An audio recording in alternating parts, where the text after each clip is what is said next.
Hello and welcome to another episode of Pakistonomy. My name is Uzair Yunus, and today I have the honor of having Rafiq Malik Saab join us from Bykea. He is Chief Operating Officer and a founding member of Bykea, which is, if for those of you who do not know, I'm sure many of you do already know, it is Pakistan's largest network of motorbikes that serves transport, logistics, and payments.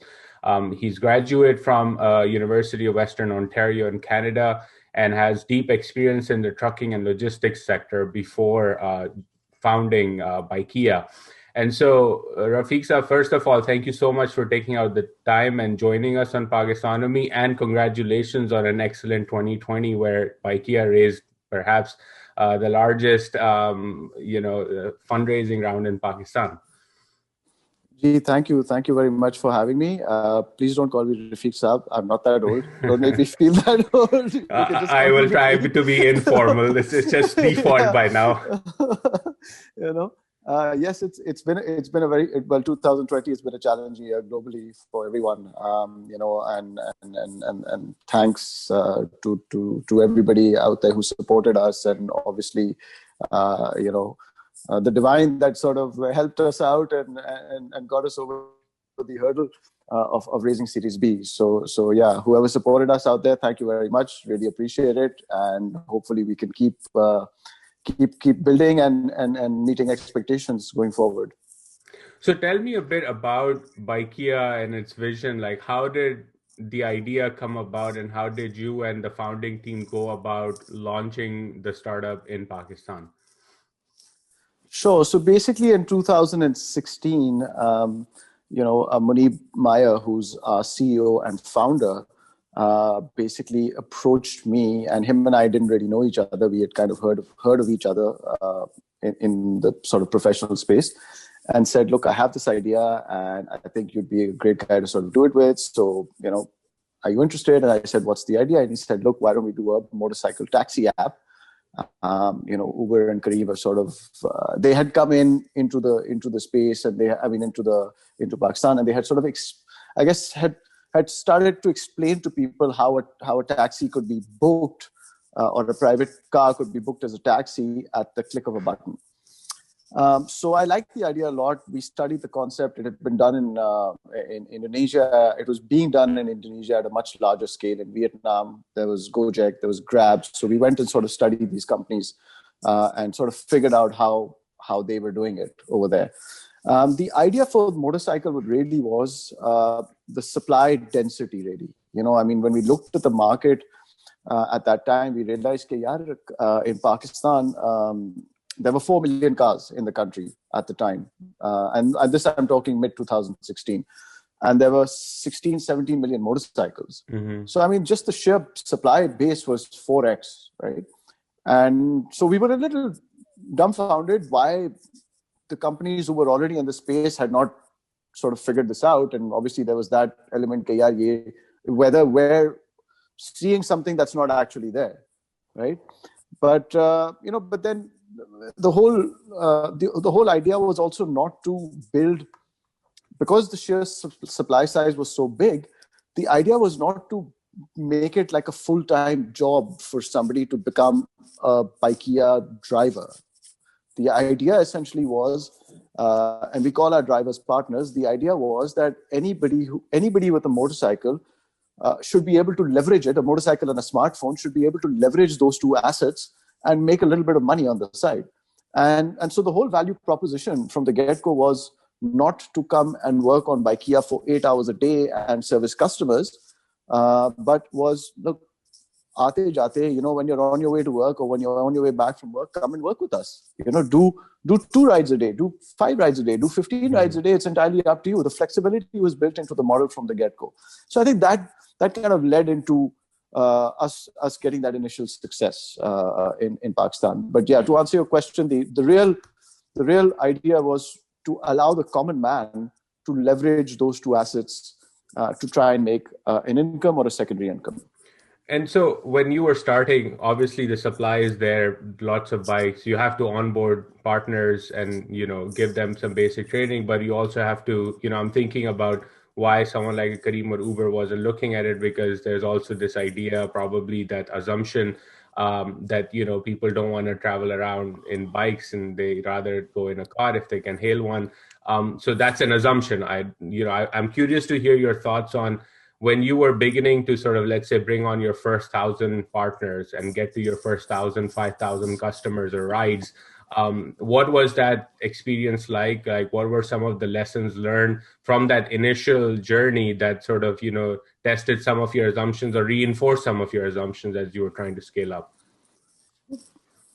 Yeah, so obviously, this hadn't been done in Pakistan, right? So people weren't getting it. Initially, when we were doing our research and we would talk to people in our strata of society, okay, I mean, look, people would say, yeah, who would sit on the back of a motorcycle? Yep.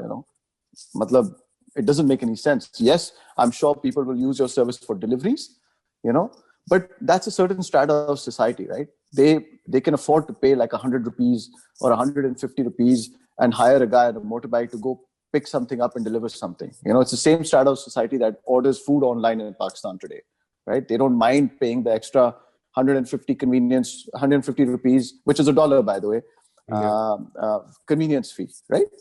However, there is a much larger demographic beneath that strata of society, which is actually 95% of your country, okay, which does not have the luxury to pay 300-400 rupees, 500 rupees to one of these brands to travel in a car, right? It's expensive. If I was to take a car back to work and back every day, it's going to cost me about 700 rupees to 1,000 rupees. That's like $5-6, right? And if I add that up, that's about $150 a day. A month I'm paying in commute. Okay, that's a lot, because the Pakistani demographic, the majority of people in Pakistan do not make that kind of money. In fact, they make like $150 a month. Yeah, I was going to say that's probably more than the food budget for that household. Exactly, that's the fully loaded income that they are actually taking home at the end of the month, right? So they needed, there's a middle market there that needed serving, right? And how were they being served? There was either the buses, which is the public transport mechanism today, which is super inefficient and highly dangerous. Okay, because if you've seen a bus at peak time in Pakistan or in Karachi, rather, and I'll be specific to Karachi on this comment, it's overflowing. It's literally overflowing, right? There are people sitting on the roof. There are people hanging out. It's not a comfortable way to travel. Yes, it's the cheapest way to travel. Okay, then you have the rickshaws, right? In between the cars and the buses were the rickshaws. The rickshaw wallahs are quite moody, man, because they're like a bona fide taxi. They're sitting. You walk up to them. You say, "Bhai, can you take me from point A to point B?" There's a haggling aspect. He's going to be like, "I'll take $200." You're going to be like, "No, I want to pay 100." After 2-3 minutes of back and forth, you'll agree on a price, or he's just not going to take you, and you're going to have to walk to the next rickshaw, right? So it's highly inefficient, right? So I think Bykea filled that need essentially for a lot of people. And to be honest, we've only solved this for the single male today, because women don't travel on motorcycle on motorbikes in Pakistan. But when you go into the market in Pakistan, 90% you see is male. You barely see any women in outside, right? In the markets, not shopping wise. Yes, you'll see a lot of affluent women out there buying stuff, but who is selling that stuff to them? It's all men in the shops. If you've been to Pakistan, or if you've come to Karachi, if you've been to the markets in Sadr, you see sare dukandar wale. I'm sorry, I keep going from Urdu and English. No, it's fine. Your audience. I'll stick to English for your audience. Most of the shopkeepers, the people who are actually working in those shops or own the shops, are all men, right? So we solved the problem really for those guys, the people who would commute from one end of the city to the other end, 8-9 kilometer drive, and didn't want to take their own car because traffic is a problem or parking is an issue, or sometimes they get to work on their own conveyance, they park it, and now it's stuck there, because if they take it out and they come back after an hour, that space is gone, right? Yeah. Somebody else has taken it. So a lot of people also use us for actually get to base camp, and from base camp, if they need to go to a meeting or something, they'll hop on a Bykea and take up 3-4 kilometer short hop and go to a meeting, right? So there were various use cases to be solved. And I think just having a motorcycle is very dynamic in Pakistan because it just doesn't solve the commute problem or the moving people problem. It also solves the moving parcels problem or moving goods, or just, I forgot my charger at home, I need to call for one. I'll book a Bykea, it's going to cost me 100 rupees. If I ask my somebody from my house to send it to me, let's say via or bring it to me, it's going to cost more, right? It's going to cost their time, it's going to cost fuel, it's going to cost my car's maintenance. So I just book a Bykea, it cost me like 100, 120 bucks, which is less than $1, by the way. Now it's like 70, 80 cents. And within an hour or within 40 minutes, it's delivered to me, right? So there's that concierge aspect of the business as well, where go fetch me something. There's the delivery vertical as well, where, here I've got 3 deliveries, 4 deliveries. Please go ahead and deliver these for me. Okay. And, a lot of the work that happens, a lot of the delivery work that happens in Pakistan is a cash on delivery business, which means that a shopkeeper will ship a parcel to a customer. Okay. And then the guy will collect cash at the customer's doorstep. So we solved that with an in-app wallet.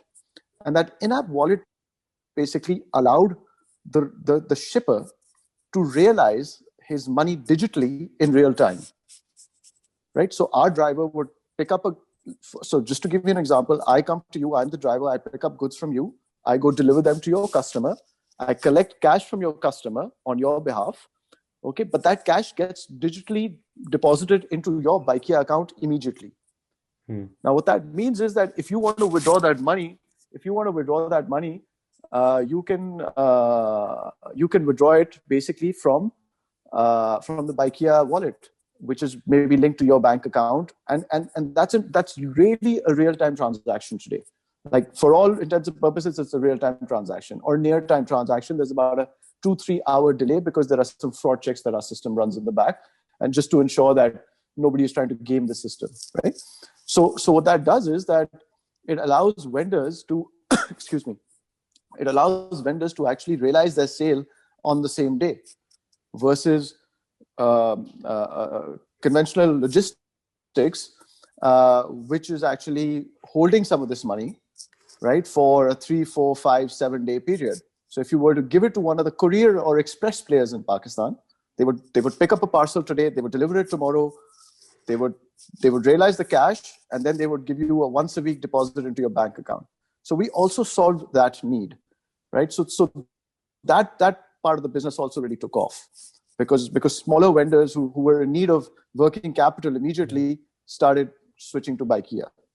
So a few things to answer your question there. No, that's fantastic. And that's great, because I have a couple of follow-ups. I think the working capital solution is essential, right? Particularly when the borrowing rates, whether in the informal or the formal market, is high, and you sort of are bridging that gap and solving for that need. I want to touch on something you said, that, essentially you're currently solving for mobility for the average male person in a city or in Pakistan.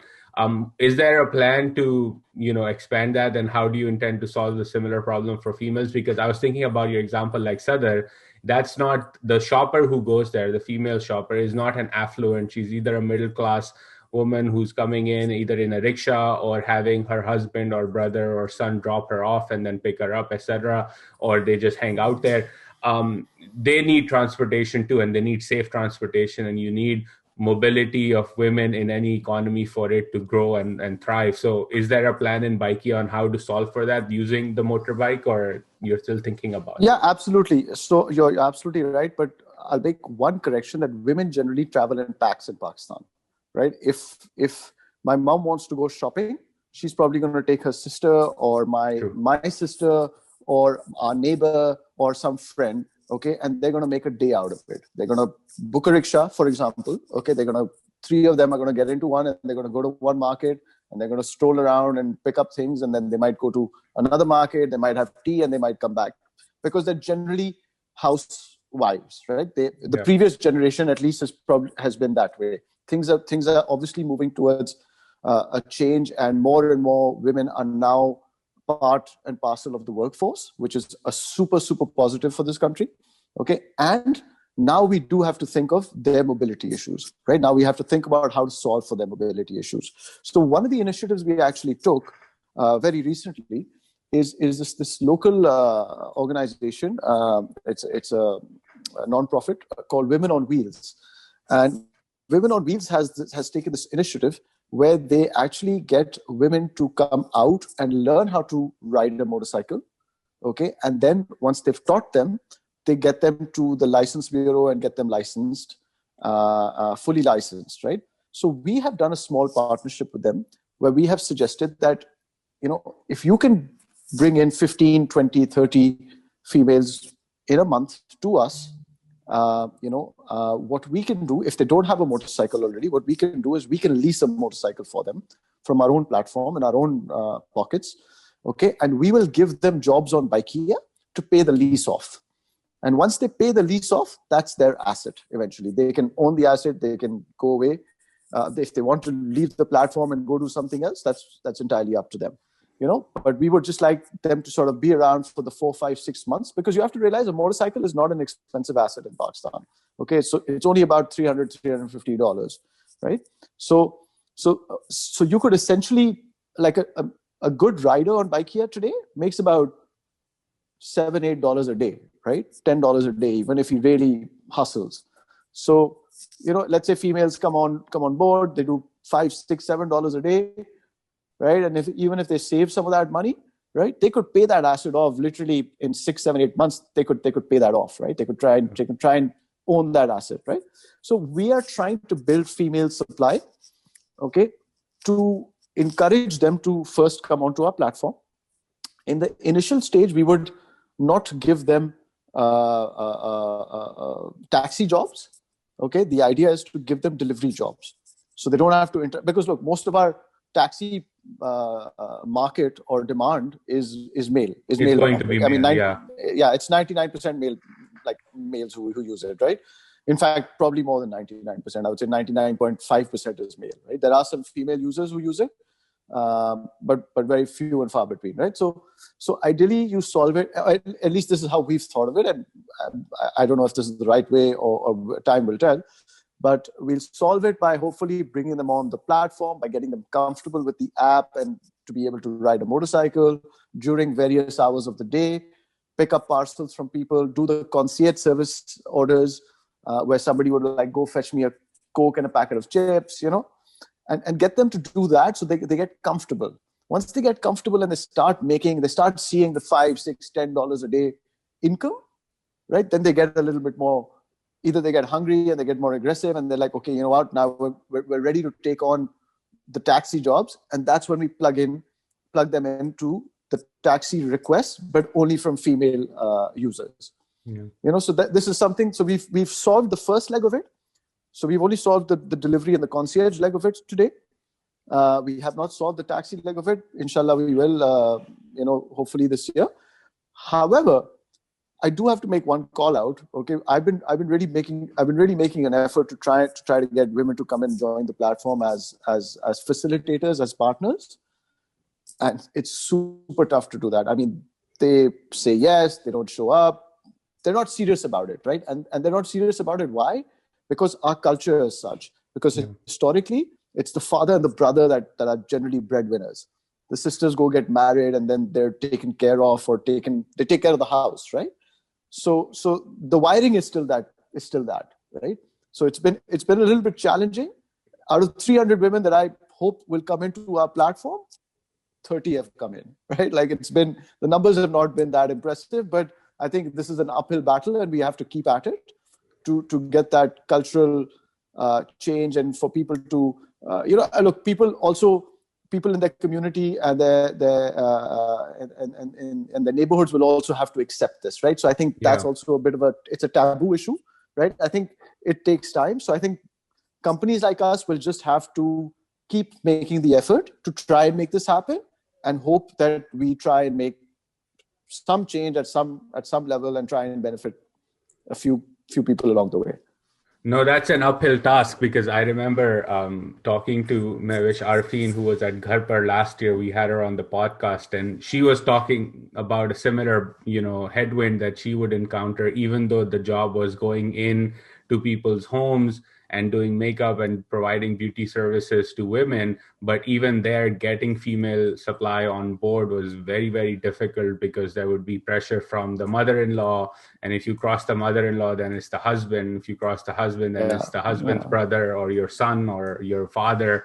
And it was just a whole journey that you had to. And then another interesting thing she said was that, you bring them on and then you realize that they're making good money and they're becoming breadwinners, at times making more money than their husbands or their other male head of household. that's another And that, problem. that created another problem in and of itself, right? So Yeah. I think that will Yeah. definitely be there. Uh, I know you mentioned Uber and Kareem.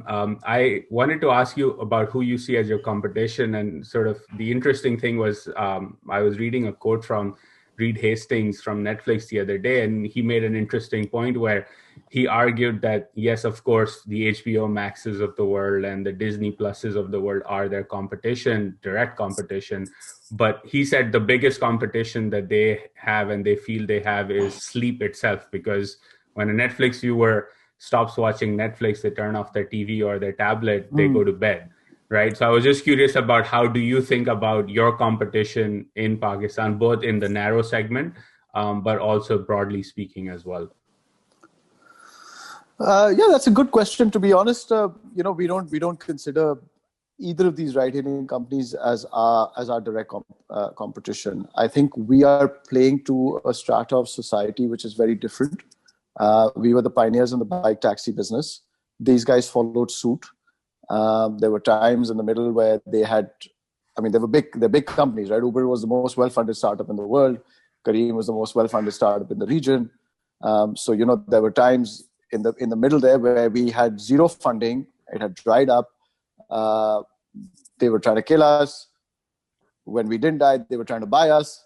When we didn't sell, finally we raised money and we started fighting again, right? So I think we learned a lot from that in those 2 years in the middle where we actually had no real money in the business, and our existing investors were sort of just basically funding the business, right? It sort of made us realize a lot of tricks of the trade in terms of how to survive. But in terms of competition, I think we really need to figure out. Look, our app is in Urdu, right? It's not. Our first initial app was in Urdu, and it was the first of its kind, right? And a lot of people that we met, they said, "Why is it in Urdu? It's not cool, right?" And we said, "It's not for you. If you don't, it's for the masses, right? The masses actually are a lot more comfortable It's in not about their own making the language, app cool. It's you know. about making it So usable for your customer. it's about utility. Yeah, it's about utility, right? So essentially, I think that's what we are fighting against. We are fighting against the Pakistani consumer utilizing technology for improving their lives and not for entertainment or just sort of just like brainless watching Facebook or browsing Facebook or using YouTube and watching like Bollywood dance numbers. We want people to actually use technology for utility, right? And I think that's really our number one competitor. To be honest, we're trying to change the mindset so that anybody with a smartphone can figure out how to use it and improve either their livelihood or convenience, for that matter, right? So essentially, I would say that's really the battle that we are fighting. The other guys are not really that detrimental to our business. No, that's interesting because it's very similar to something, my colleagues and I were talking about the fact that, Zoom has started now in a weird way competing with public transport and with ride hailing companies here in the United States, because Zoom allows you to work from home without stepping outdoors. So all of a sudden Yeah. the bus or the metro or the Uber ride you would have taken to go to the office is not there. Of course, there's also a pandemic raging, so that changes the calculation as well. So I think from your perspective, it's also that desire to go out and do things and be productive and engage with people or stuff like that. It's running into that as a competition, which is super interesting from a big picture. How do you change the stickiness of a technology app that keeps you at home and makes you sit down in one place versus Look, explore the world I'll and give you see an things? example. I'll give you an example, right? I mean, look, I've got, we've got a, I mean, the guard downstairs, right? The gatekeeper at our office, for example, right?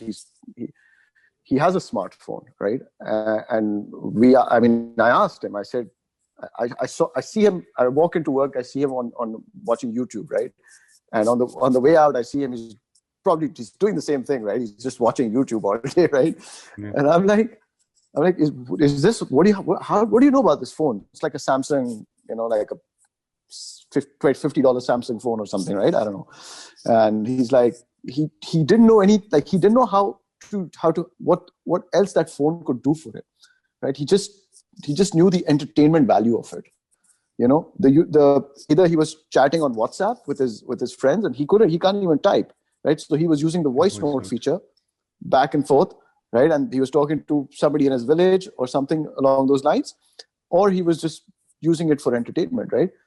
And then I asked him, I said, how do you go home when you go home, And the guy walks like 15 minutes, waits for a bus, gets onto a different bus, changes. And yes, look, I understand the Bykea price point is probably not appealing to him, right? Because he's used to spending 30 cents, whereas we are charging 70 cents. So it's more than double. So I get that, Yeah. right? But the fact of the matter is that we've given promos to customers to try our service out, right? And he was not able to figure out how to make that work, how to download the app, how to apply the promo, all of that, right? And I was like, but you can figure out how to find Madhuri Dixit on YouTube, right? Like, you want to see that stuff, you've got, how to get there, right? Why can't you just use a little bit of your head and try and figure this out? Because it's going to make your life easier, if not easy. So I think the wiring, as I said, has to change because people are generally not that tech savvy. And I think it's incumbent on us to sort of to do that, to get people to adopt and to change, Yeah. right? And I think we have to play that role of educating people. Yeah. So I think really that's because it's easy for a savvy customer to figure things out, right? You and I can probably download an app and figure out how good or bad it is. But I think the general population, it takes a little bit of a hand-holding process, I think, in Pakistan especially. Yeah.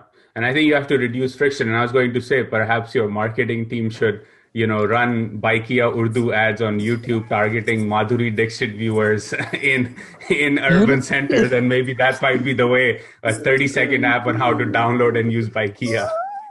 I read something very interesting recently where, and I don't know if it was true or not. I didn't actually fact check it. It was somebody had put something up about Kit Kat and coffee, and they said basically Kit Kat was going bankrupt, and or whatever the brand. I think it's a Nestle brand. I'm not even sure, but I think they were doing financially well, and they made the association of chocolate and coffee, and they just basically put Kit Kat in there and somehow survived. So they associated their brand with another good or a complementary good and made it work, right? So you might be right about that. But one thing we've done something very differently on the marketing side is that in the first initial years of the business, we actually gave a lot of money to the online bigwigs like Facebook and Google to market the Bykea app and the value proposition, right? But as of late, in the last year of the business, we actually decided to go offline. We took a lot of our marketing efforts and took them offline and took them to neighborhoods by opening small little shops and calling them a Bykea franchise center where drivers could come in or potential drivers could come in and register and get a little bit of information about us. And the idea was to actually go and find somebody in a small neighborhood and make him your Bykea brand ambassador and representative. Did that in 2019. It worked really well. And now we're trying to replicate it on the demand side of the business in 2020 and hoping it pays dividends. That's fascinating. And I think that's the way to go. I want to touch upon, obviously last year you raised $13 million. The pandemic ravaged the economy all over the world. Of course, as people stopped moving, ride-hailing also struggled. What was it like in 2020 for you and the startup in terms of dealing with the pandemic? And what were some of the lessons learned coming out of it? So we were in talks with our investors, Naspers, who plugged in money in Series B. One of the guys who plugged in money in Series B. We were already talking to them since I believe December, and basically what happened was that we had the best months of the business: January, February, March, right? And the pandemic hit in March, right? Schools shut down first, so we lost about 15-20% of our ridership. Schools and colleges, so a lot of college kids use Bykea because it's cheap, right? So we lost 15-20% of our business there. Then the entire country shut down for 3 months. However, I think what we did was we weren't complacent. We went out. And basically started to highlight how we had 30-40,000 daily active wage earners on our platform who are essentially going to go hungry if the government doesn't do something about it or allows us to plug our network in places. Because there were talks about delivering ration because people were going to go hungry, about delivering cash because the central government wanted people to have liquidity. So we kept advertising ourselves that way. We in fact gave an article in the newspaper saying we've got a network of 30-40,000 drivers, right, that are active. They're on the app. We can track them. We know where their whereabouts are. We can get them to wear protective gear if you want, right? But just let us use this network to facilitate some of these movements that you want to make, and do a partnership with us such that you subsidize some of the cost of these deliveries, and we'll go and find private funding to subsidize the other half, right? So we tapped into our networks of trying to find people and various agencies and welfare organizations who would help us with the cost of this initiative, right? And finally, the local government bit. And they said, oh, okay, why don't we give it to Bykea? Why don't we give ration delivery to Bykea? They seem to be shouting this out, and they seem to have some handle on this. And then the Sindh government bit. And then after that, in Lahore and in Islamabad, this said, okay, these guys are doing it here. And then we started utilizing our network and the network started coming back to life. And we didn't utilize all 40,000 drivers. We barely even utilized, I think, 6,000-7,000 drivers in that entire thing. But we won a lot of love from people, right? We made a lot of friends, because now people knew who we were. They said, "Oh, these guys can help out when there's an emergency situation." Bykea was there, So we had the ear of the bigwigs and people who actually matter, right? And slowly, as things started to become better, and Pakistan, thankfully weathered the storm really, really well. The first time around, we were able to open our network again, and obviously we opened it up with a lot of emphasis on the safety gear, on hand sanitizers and whatnot. We spent a lot of money on making sure that our drivers were safe. Okay, we very quickly did a feature in our app on the driver temperature, right? So we would basically have guys come in to a particular small area, have one supervisor go, just check temperature, quickly plug it in. So if they had a high temperature, they wouldn't be able to log into the app. So we made some really quick and basic changes to our tech, and a lot of self sort of claiming that we'd be able to help out. I think that got people to sort of believe in us, and it got us a lot of free marketing mileage, by the way, as well. I think those were some cards that we played right. And then, once the network reopened, it didn't take very long for us to bounce back. Literally within 30 days of being open, we were back at the same numbers that we were in February and March. And our investors were really happy about that. At that time, they were still thinking about whether they're going to come in or not. And they had just told us, they said, look, man, if the network bounces back, we're ready to invest. And one of the things I think they found good about Bykea, or they liked about Bykea rather, was that we had built a business very frugally. Because we never really had a lot of money, right? We always figured out how to do things without money. As I was saying before, that when the other companies had not blocked, but they had, they were more well funded. So new investors were not very comfortable coming into Bykea before our Series A, right? We survived. We learned these guerrilla tactics on how to survive, and that gave us a new perspective on the business. That allowed us to see a different side, a different way of doing this. Right? We figured out that supply doesn't have to be full time. It can be part time, and it can still work. We don't have to pay these guarantees and bonuses to people to be on our platform. You just have to provide a value to them, right? And essentially, I think all of that was what our investors were looking for, and I think timing was right. We played the pandemic well, and after that, I think all the chips sort of fell in place, and as they say, the rest is history.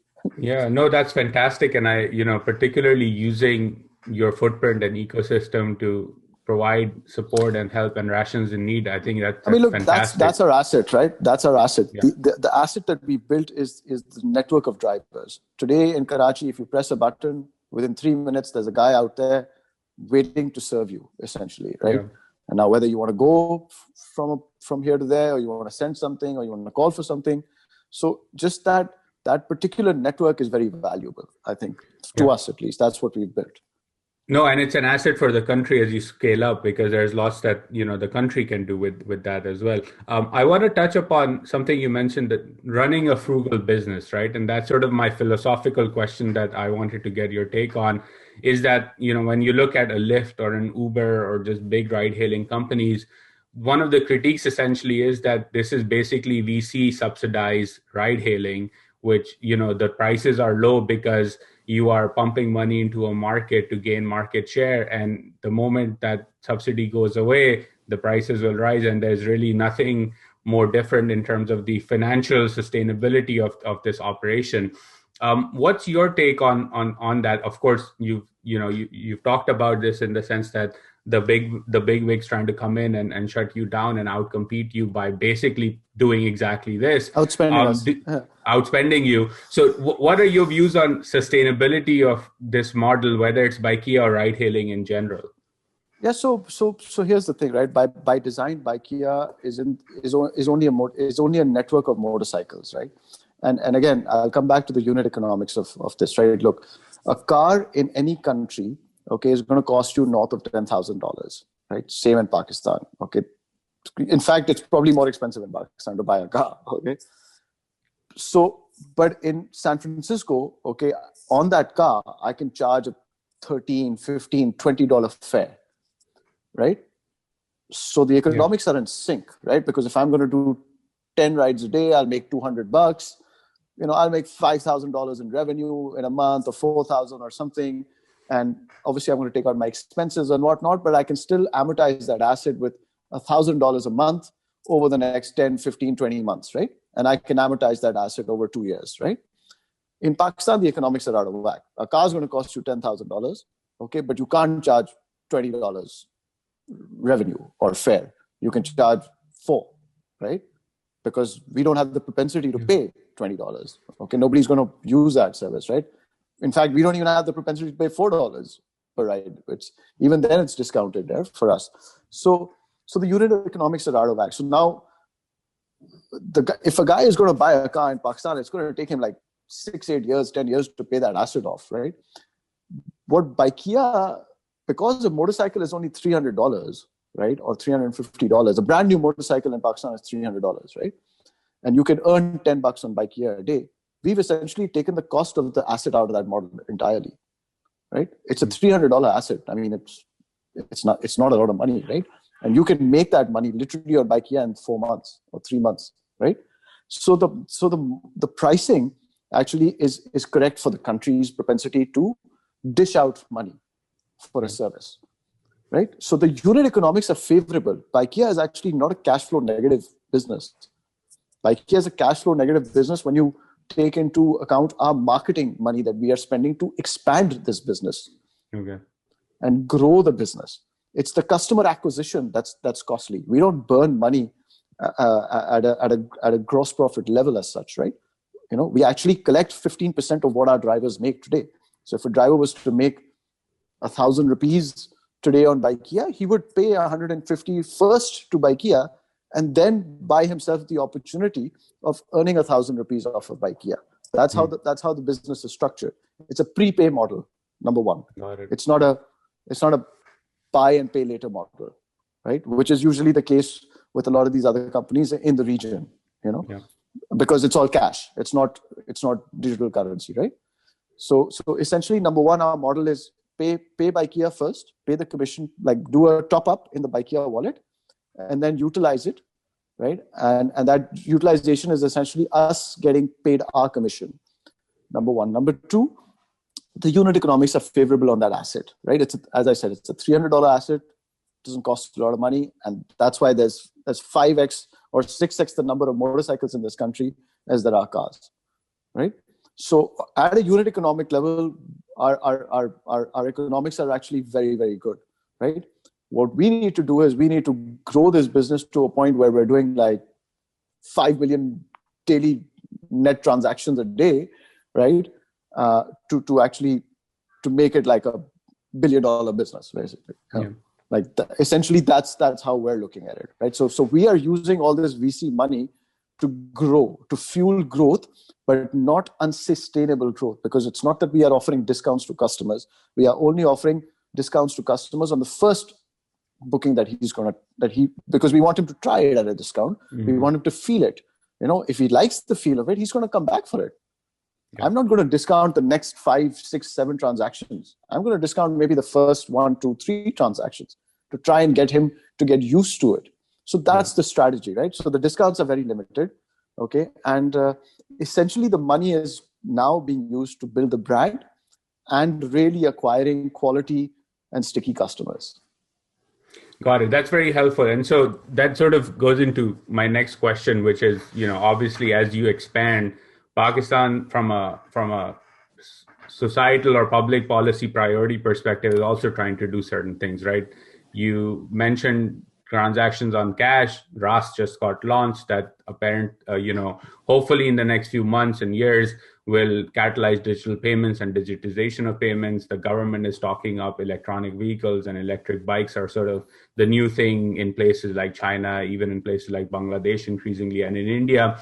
So from an innovation perspective, in terms of where the country is trying to go, at least led by policy, what role do you see Bykea playing in some of these emerging technologies? Are you thinking about? I'm just thinking out loud here in terms of even the switch from ICE motorcycles to electric vehicles. The unit economics will significantly fall further as that becomes more and more mainstream.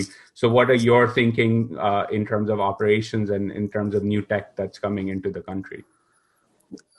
Look, I think I'm a firm believer in pricing a product correctly, right? I think the reason why our product works or our service works is, look, it's decently priced, right?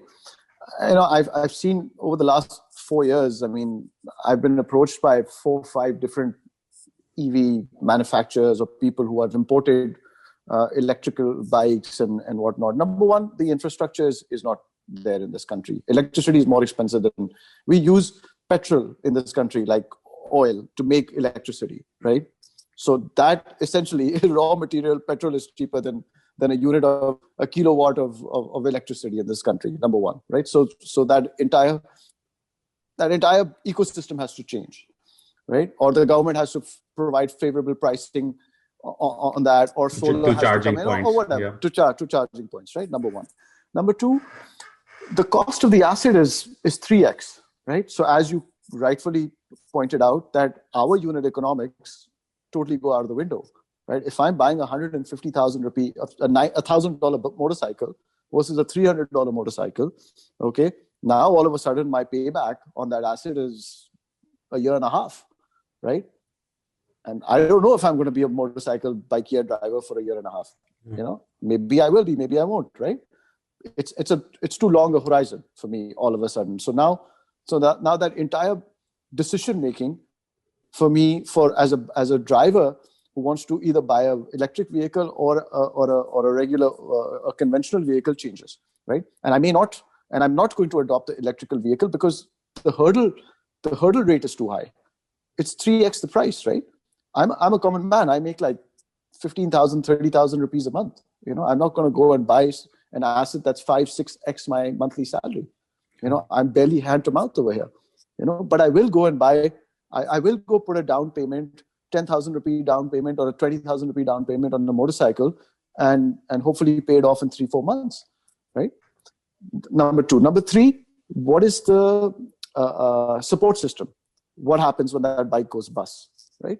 Because today, when a regular bike goes bust, I just take it to a run-of-the-mill mechanic down the road, and he's going to charge me $3 or $2 and fix it for me, and it'll be as good as new, right? Yeah. So where is the EV ecosystem in all of that? Are they that advanced? Are they that mature? Do they have as many outlets? Do they have economical solutions, right? Because Pakistan in the conventional motorcycle category has really developed its local infrastructure in building parts, cheap parts, and the availability of those cheap parts, right? If my EV bike is going to be in the garage for a week, how am I going to get to work, right? Yeah. Like, I'm going to have to spend money in another means of transport, right? So look, all of these questions have to be answered, right? And I've been approached by a lot. We have, not me personally, but we as a company have been approached by a lot of these manufacturers and people over the years.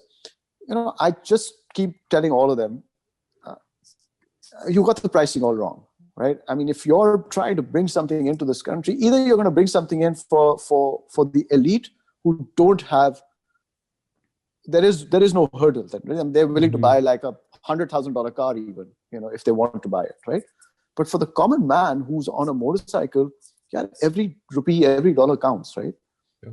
So you have to sell him a product, or then facilitate financing such that it's not going to end up costing him, $200,000 or $300,000 after he's financed a bike through a bank and amortized it over a year, right? Yeah. Facilitate it such that the interest rates are so low that he actually is incentivized to buy it. So the incentives are wrong today, in my opinion, right? I don't think they've got that right. I think that makes sense. And I think even if you add up the financing part of it and solve for that, I think the most important part is the ecosystem, charging points, and how you're going to get it repaired. And I think both those things have to be taken on by the horns to move this forward. Otherwise, the policy will be there. But I agree with you that it's not just going to get adopted at the pace that's what people anticipate. Before I let you go, you had this journey. You worked in logistics, studied in Canada, and now you're here in Pakistan at Bykea. I get a lot of messages from younger folks who want to learn from folks like yourself based on your experience, lessons learned, or who want to work at an exciting startup like Bykea. So on both those things, like, what are some things that you've learned over the years yourself, or that you've seen in your team members who excel at a place like Bykea, that you say, like, if you want to be at a startup or maybe be an entrepreneur yourself, here are 2 or 3 things that you should really look to learn and do right from the get-go? Your viewers aren't going to like the answer that I'm going to give, but I'll give them the answer. I'll give them the advice that I got when I moved from Pakistan after my high school, and I went for college to Canada. I lived there after my BA. I basically lived there for another 8 years, and I worked in the logistics industry. And in the process, I basically became a Canadian, or a naturalized Canadian, right?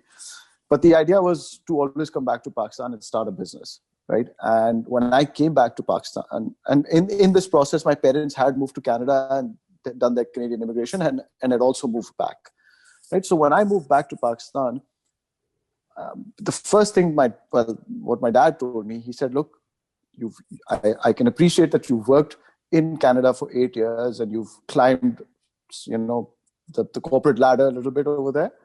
But I would suggest that you don't put in any money or go start a business from the get-go. I would suggest you go get yourself a job, because you have no idea how things are done in Pakistan. It's a different set of people. It's a different set of rules. Best advice ever in life. I went and got myself a job at TNT Express, which was the 4th biggest courier aggregator at the time. I managed operations for them in Pakistan. They were truly struggling. We managed to turn it around a little bit. I learned a lot. And then the company got acquired by FedEx globally. So they sold the operations, and basically we got out, right? Honestly, I learned a lot because that, number one, it made my network in Pakistan. I was coming back to the country after a long time. I didn't know a lot of people, but being in that position for 3 years, it put me on people's radars, right? So they're like, okay, who's this guy who's coming and he's trying to make changes in this logistics industry and this and that, right? So they were curious, number one. Number two, it gave me a lot of on ground, hands-on experience, right? And I think that really helps you go a long way, and it builds some credibility in the local market as well, right? So all of these three things have to happen for you to go out and try and raise money from investors. If you don't have any of these, investors are not going to bet on you. If you're a college kid coming out of university and say, you know what, the startup industry looks really glamorous, I'm going to go out and create the next Facebook. If you're an inventor, by all means go out and do it. But if you're going to copy something, and that's what we did, we're a copycat business, really, right? We went and copied something, and we said, look, man, people need to know who we are if they're going to bet on us. So we have to have a little bit of a track record, right? So I think my advice, and I give this to a lot of Pakistani young guys, guys and girls who come and talk to me about this. I said, look, you're in university right now, you're in engineering school, or you're in business school. Get out, go work for a Unilever, go work for a Reckitt, go work for one of these brands, Nestle. Go work for them. Go work for a bank. Work for the first 4 or 5 years of your career. Learn how work is done. Work on somebody else's dive. They teach you how to work, right?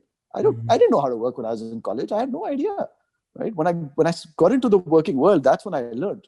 I learned discipline. I learned consistency. I learned all of these things, right? Yeah. And that's what makes you successful, I believe. The consistency and the discipline is about it. Showing up every day to work is half the battle. What? Yeah. Right. No, that's good. I think I had the same experience. Like after college, working at Deloitte in technology consulting was phenomenal because you just learned how business strategy that you learned in the classroom did not work half the time in front of a client, right? And then you realize that, okay, this is different because you have to interact with people. You need soft skills. You need to convince people. You need to find who the mover and shaker is on this team to buy them, buy their trust and things all like the that. Nuances. So all the nuances you're not going to learn unless you actually are working in some place. So I think that's fantastic advice. Final question: what are 2 or 3 books that have greatly influenced you?